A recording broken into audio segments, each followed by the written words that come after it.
मिन्हा बीबी, मैं नहीं जानती थी। ये सब मर्दान खाने में तय हुआ होगा, अंदर जनान खाने में तो यहाँ किसी को पता भी नहीं है इस बारे में।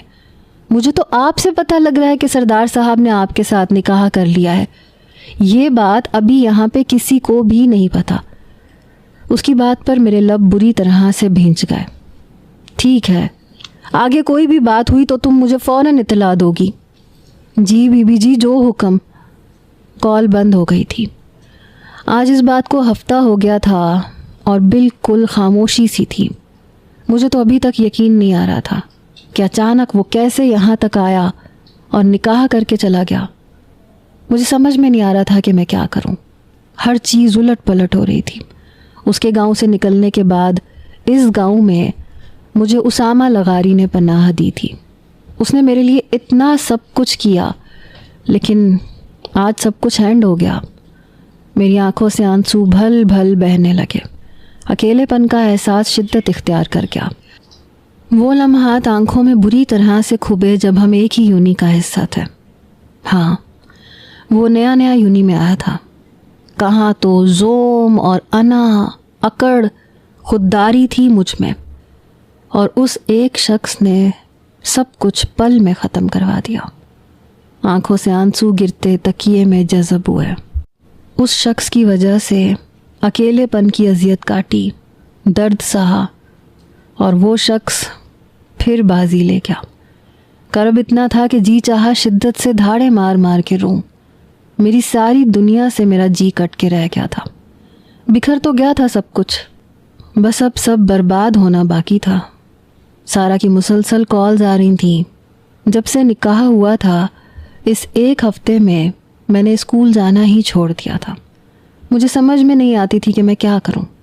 एक छोटे से घर के कमरे में मैंने खुद को कैद कर लिया था। सबसे कैसे नज़र मिलाऊंगी मैं? साहिर अली ख़ान ने मुझे किसी से नज़रें मिलाने के काबिल ही नहीं छोड़ा था। सारा स्कूल स्टाफ मेरे बारे में क्या सोच रहा होगा, सारा क्या सोच रही होगी, इसलिए मैंने अभी उससे भी बात करना बंद कर दिया था। मोबाइल को साइड पर रख के आंखें मींच लीं। मैं माजी के झरोंकों में गुम होने लगी। जहाँ साहिर नया नया यूनिवर्सिटी में आया था, वहाँ मेरी अपनी एक दोस्त के साथ शर्त लगी। वो एक गांव से आया था और मैंने उस सर फिरे गांव के सरदार के बेटे पे शर्त लगा दी, और वो शर्त मेरी ज़िंदगी का रोग बन गई। क्योंकि शर्त जीतने के बाद जैसे ही मैंने उसको शर्त का बताया, वो आपे से बाहर हो गया। तुम झूठ बोल रही हो। उसकी आंखों में बेयकीनी थी। साहिर, ये सच है, और मज़ीद इससे आगे अब मैं कुछ नहीं कर सकती। मैंने मुंह बनाते हुए कहा और पलटी। तुमने बहुत गलत किया है। अचानक से उसने मेरी कलाई थामते हुए गुस्से से कहा। उसका गुस्सेला रूप देख के एक पल को मैं सहम सी गई। साहिर, देखो, हम अच्छे दोस्त तो बन सकते हैं, लेकिन बस इससे ज़्यादा कुछ नहीं। नहीं मिन्हा, हरगिज़ नहीं। दोस्त तो हम कभी थे ही नहीं।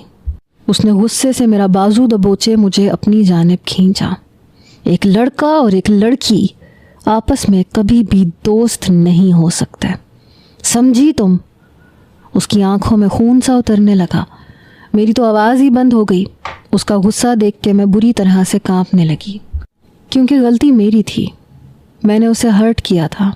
उसका गुस्सा भी जायज़ था, लेकिन वो इतना सख्त गुस्सा करेगा ये मुझे अंदाज़ा नहीं था। साहिर, क्या कर रहे हो? छोड़ो उसे, लड़की है वो। अचानक से उसके एक दोस्त ने आते हुए बीच बचाव करवाना चाहा। नहीं, कोई नहीं आएगा बीच में। सुना तुम सब ने? कोई बीच में नहीं आएगा।